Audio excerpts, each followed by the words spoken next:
Remember Rosie from the Jetsons? Rosie cooks. She cleans. Rosie is the ideal maid. These robots are the closest thing we have to Rosie. They vacuum, mop, wipe down windows, and even scrub toilets. I clean my apartment twice a week and could always use some help.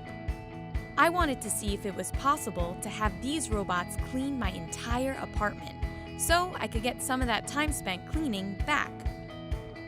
This doesn't go very far. Oh no. I'm just unscrewing the top of my toilet to remove it. It's like a vacuum! I went on Amazon to find 4 of the highest rated cleaning robots. I'll be testing out the Eufy RoboVac 35C. It's Wi-Fi enabled and can handle hard floors and thin to medium carpets. It works with both Alexa and Google Assistant, is a competitor to Roomba, and retails for $300. The iRobot BravaJet 240 mopping robot. It mops and sweeps and retails for $170. The Hobot 268, a window cleaning robot that can suction itself to glass and clean its way around windows. It retails for $375. And the Alton Goodell, a toilet cleaning robot. It's the only one on the market and retails for $349. Will they be easy to set up? Will they save me some time? And will they get the job done? First, we tidied up, put away wires and shoes so they wouldn't get caught up in the robots. Then, we made a bit of a mess, with some crumbs and other debris to give the robots a little challenge. Let's bring on the robots. First up, the Eufy RoboVac. Initially, it was a little tough to connect to Wi-Fi. The issue was it's not compatible with 5 GHz networks. But once we connected to the 2.4 GHz network, we were ready to roll. I want to say they go here. Ha!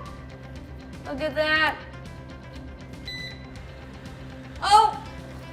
Eufy gave us some magnetic boundary strips, so we're going to just place them around the rug. Although not the sleekest design, for the most part, they worked. You just have to make sure they're really secure to the ground. Oh no. If the included strips aren't enough, you can purchase more. If the strips aren't covering an area you want avoided, the robot will find a way around them. No!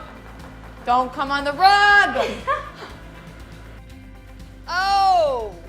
The robot uses 2 side brushes to push debris into its center suction area. This was mostly effective, and it tended to pick up anything it rolled over. These little brushes almost push the crumbs farther away, so it makes more work for the robot. It eventually does pick them up. This wasn't a problem for big open areas, where the robot eventually made it to the spot the dirt or crumbs landed. But if it landed in a corner or under something, like a cabinet or fridge, the robot was unable to suck it up. Oh, are you confused? That's really gross. Overall, the Eufy was pretty effective. I don't think it could replace a full vacuum, but it would be great if I'm getting ready for company to come over and I just want to run it in between my deep cleanings. After the vacuum, it was time to mop. The BravaJet was super easy to set up. However, once I had it going, it did bump into corners and baseboards. Ooh. What is happening? I don't know what it's doing. This doesn't go very far. And its thin width made it take a while to clean even small areas. I even tried to change the pattern that it navigated in, but it didn't seem to make a difference. It went back and forth a lot over the same areas and seemed to keep cleaning areas it had already done. Unfortunately, it left my floor pretty soaked, but it did grab some dirt, so at least the cleaning pads seemed to work. BravaJet is putting me to work now. I was a little disappointed because iRobot's Roombas have great reviews, and the BravaJet just didn't really clean the way I thought it would and wasn't as effective. Yes, you're done for today. Thank you. Thank you for cleaning. To the window! I don't even know how this is going to attach to the window. Are there stickies or like magnets? The Hobot window robot was super easy to set up. I just had to put on the cleaning pad, spray down the window, and it was set to go. It's like a vacuum. It's controlled with a remote, which you can use to control its movements or tell it to move autonomously. You only have so much slack to clean your windows because this specific model has to be plugged in while in use. They do have a newer model which is rechargeable and has a built-in tank and sprayer. The Hobot uses suction to adhere to the window, and I was surprised at how well it hung on. I kept waiting for it to fall off, and it never did.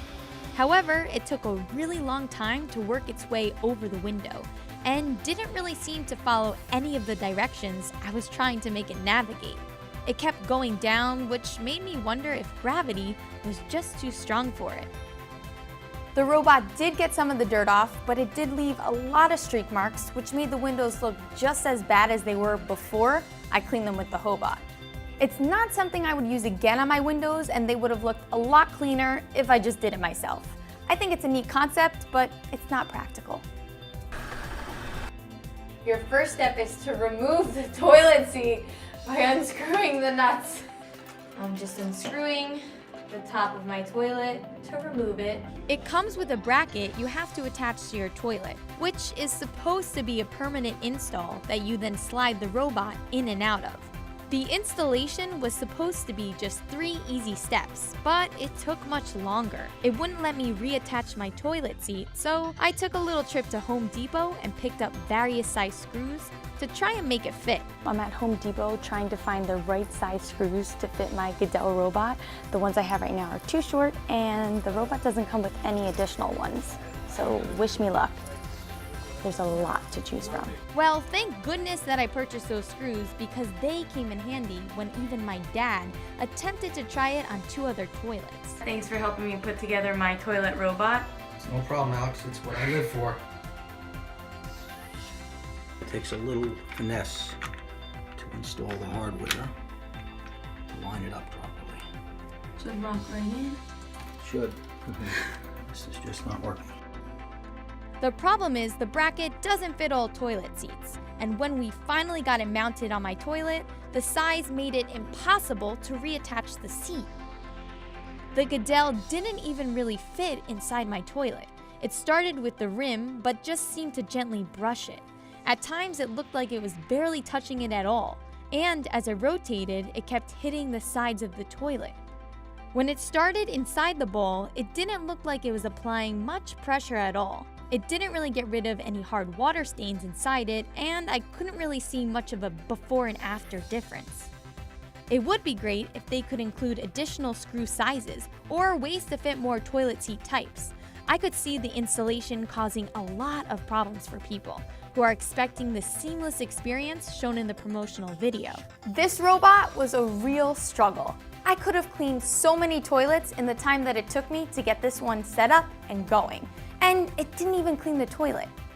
Well, the robots took a really long time to get the job done, and they didn't save me much time because I was constantly watching over them to make sure they weren't getting into trouble. I feel like I could have cleaned everything in less than half the amount of time the robots took, and I could have done a much better job, but I would use the Eufy to tidy up in between my cleanings.